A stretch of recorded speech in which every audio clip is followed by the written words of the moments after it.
Elon Musk and Tesla bet big on Bitcoin. It invested $1.5 billion with a B in Bitcoin, and prices surged to $44,000. I always get a chuckle that it's still valued in dollars, but that's interesting to me. And Tesla begins to accept Bitcoin for payments as his products, filings regulators show. And I think other cryptos as well have jumped up as well. I thought they saw some other ones.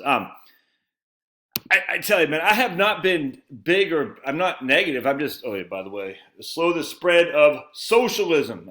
Brandon Tatum's, the Officer Tatum YouTube channel. Get yourself some gear. Slow the spread of socialism. All right, so this is, I tell you, man, this is of interest to me. I'm not saying buy Bitcoin. I don't own any. But there's a significant divide that I don't think you can overlook. And I want to share with you my man Amar's YouTube. He did this video the other day of should you own Bitcoin in your retirement accounts.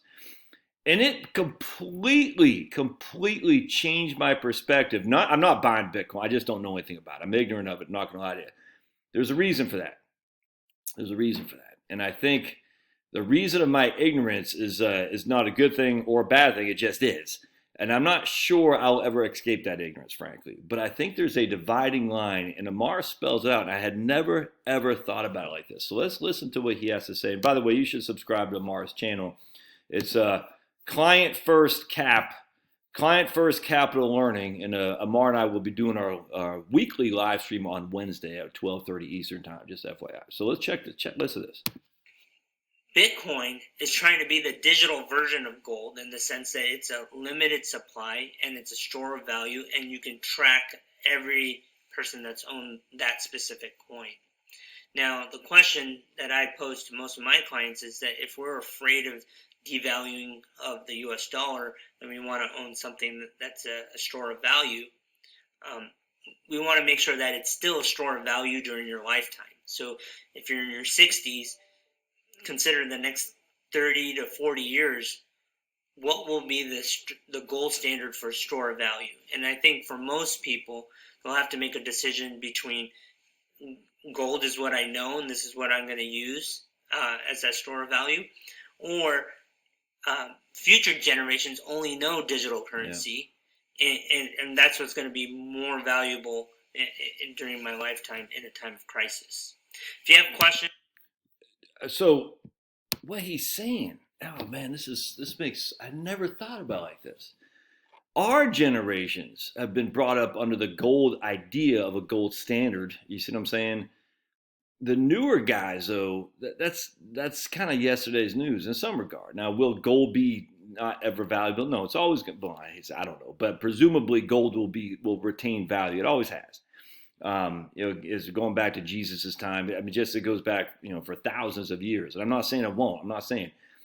But Bitcoin and other cryptocurrencies now, those are more recognizable among the youngins, the youngsters, those whippersnappers. And they're going to be more inclined to go that route of the digital currency. I don't know what that means. It just seems to me that you have a growing demand for digital currency because the youngins are familiar with digital currencies. Where maybe I'm the dividing line at 50. I'm 50 years old, man, big 50 cent.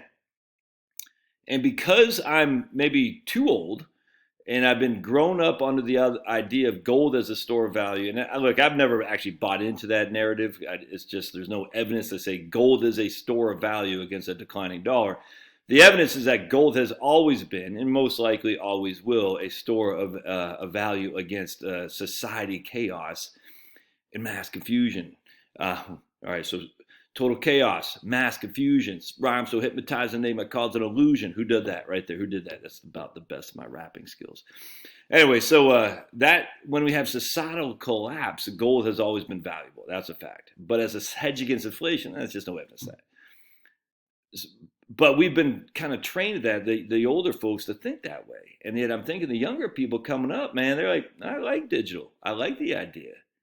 I'm comfortable with mining digital. I'm comfortable looking at the digital currencies. I find it interesting. So they have more Familiarity with it, you know what I'm saying? And I guess familiarity brings content, but certainly doesn't bring fear. Where I think people my generation and older are like, I don't know, man. Those young folks, those heavy metal kids are doing that. I just it's an interesting thing. At $44,000 a pop, I don't even look, man.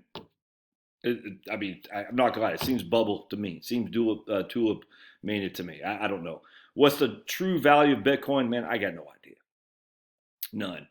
But the facts are more and more companies are going to be offering it as a mechanism of exchange. You can use Bitcoin to buy Tesla. You can use Bitcoin to buy. I know whatever, man. This T-shirt, maybe I don't know. Maybe Officer Brandon Tatum sells this via Bitcoin. I don't know. When that happens more and more, then I'm not who. It's just another mechanism to transact, and when that happens, that makes it legit. If Tesla is offering Bitcoin as a way to transact, now will that go to your local mom and pop? I don't know. I frankly, I don't think so. I don't think so. Will it go to your local mom and pop who are younger coming up? Maybe because they're used to the method of digital currency and mining and things like that. But right now, I don't think so. But in the future, certainly could, and probably will. Will it be Bitcoin or some other crypto? Man, I got no idea. Yeah, it was interesting to me. It's interesting. It'll be interesting to see if other companies, follow Elon's lead, which I can almost assure you they will, and go that route of offering Bitcoin as a means of transaction. Yeah, love to hear your thoughts. All right, we'll see you.